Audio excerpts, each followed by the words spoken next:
રૈયા હુમલા પ્રકરણમાં દિયોદર કોર્ટે 4 આરોપીને 7 વર્ષની સજા ફટકારી તો ગંભીર પ્રકારનો ગુનો હોય અને સાહેદોને ન્યાય માટે સજા આપી તેવું વકીલ દ્વારા જણાવવામાં આવ્યું હતું। ત્યારે દિયોદર તાલુકાના રૈયા ગામે 3 વર્ષ અગાઉ નજીવી બાબતે હુમલા પ્રકરણમાં કોર્ટે 4 આરોપીને 7 વર્ષની સજા આપતો ચુકાદો સંભળાવતા કોર્ટ રૂમમાં સન્નાટો છવાઈ ગયો છે। ત્યારે દિયોદર તાલુકાના રૈયા ગામે રહેતા ડાઈબેન પુંજાબાઈ દેવી પૂજકના દીકરા સાંજના સમયે બસ સ્ટેશન આગળ પોતાનો ગલ્લો વધાવી રહ્યા હતા તો તે સમયે આરોપી એક બલા મફા દેવી પૂજક, બીજો મફા સવસી દેવી પૂજક, પ્રહલાદ સવસી દેવી પૂજક, 4 જોરા મફા દેવી પૂજક તમામ રહેવાસી રૈયા તાલુકો દિયોદર વાળાએ એક સંપ થઈને હુમલો કર્યો હતો, જેમાં 5 વ્યક્તિને ગંભીર ઈજા થઈ હતી। જે બાબતની ફરિયાદ દિયોદર પોલીસ મથકે નોંધાઈ હતી કે જે કેસ શનિવારના રોજ દિયોદર એડિશનલ ચીફ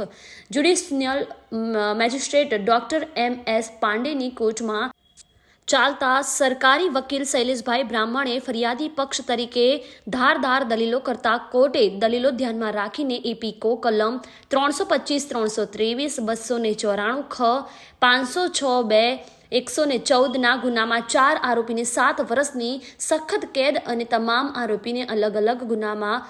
68,000નો દંડ આપતો ચુકાદો સંભળાવ્યો હતો। ઓછી સજા થાય તો સાહેદોએ વહેઠેલી વેદનાને ન્યાય આપી શકાય નહીં તેવું સરકારી વકીલનું કહેવું હતું। તો આ બાબતે દિયોદર સરકારી વકીલ શૈલેષભાઈ બ્રાહ્મણે જણાવેલ કે આ એક ગંભીર પ્રકારનો ગુનો છે અને 4 વ્યક્તિને ઈજા કરેલ છે। જો આરોપીને હળવી સજા કરવામાં આવે તો ફરિયાદી પક્ષના ઈજા પામેલ સાહેદોએ વેઠેલી વેદનાને ન્યાય આપી શકાય નહીં। દિલીપસિંહ રાજપૂત સાથે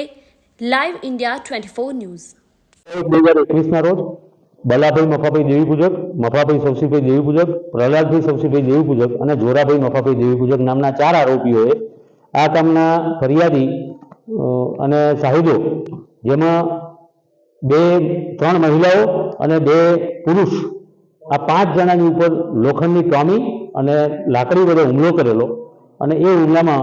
2 લેડીઝ અને 2 જેન્ટ્સ સાક્ષીઓને ગંભીર પ્રકારની ફ્રેક્ચરની મહાવ્યથા કરેલી। જે અંગેનો કેસ આજરોજ દિયોદરના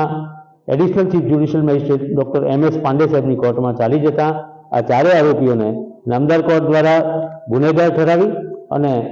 7 વર્ષની સખત કેદની સજા કરેલી છે અને 68,000 રૂપિયા દંડ કરેલો છે અને દંડની 68,000ની રકમ એ ફરિયાદીને વળતર પેટે ચૂકવવાનો હુકમ કરેલો છે। ફરિયાદ પક્ષ તરફે આ કેસને સાબિત કરવા માટે બધા સાક્ષી પુરાવા તપાસવામાં આવેલા અને ફરિયાદ પક્ષ તરફથી એવી દલીલ કરેલી કે આ કામના આરોપીઓ જે ગુનો કરેલો છે સામાન્ય વાતમાં કોઈપણ જાતના ઉશ્કેરાટ વગર મહિલાઓ ઉપર હુમલો કરી અને ફ્રેક્ચર જેવી મહાવ્યથા કરેલી છે, એટલે આરોપીઓને હળવી સજા કરી શકાય નહીં। નહીંતર જો હળવી સજા કરવામાં આવે તો ગુનેગારોને આવા ફરીથી ગુના કરવાનું પ્રોત્સાહન મળે। એટલે નામદાર કોર્ટે ફરિયાદ પક્ષની દલીલને ગ્રાહ્ય રાખી અને આરોપીઓને પૂરેપૂરી 7 વર્ષની સખત કેદની સજા ફરમાવેલ છે।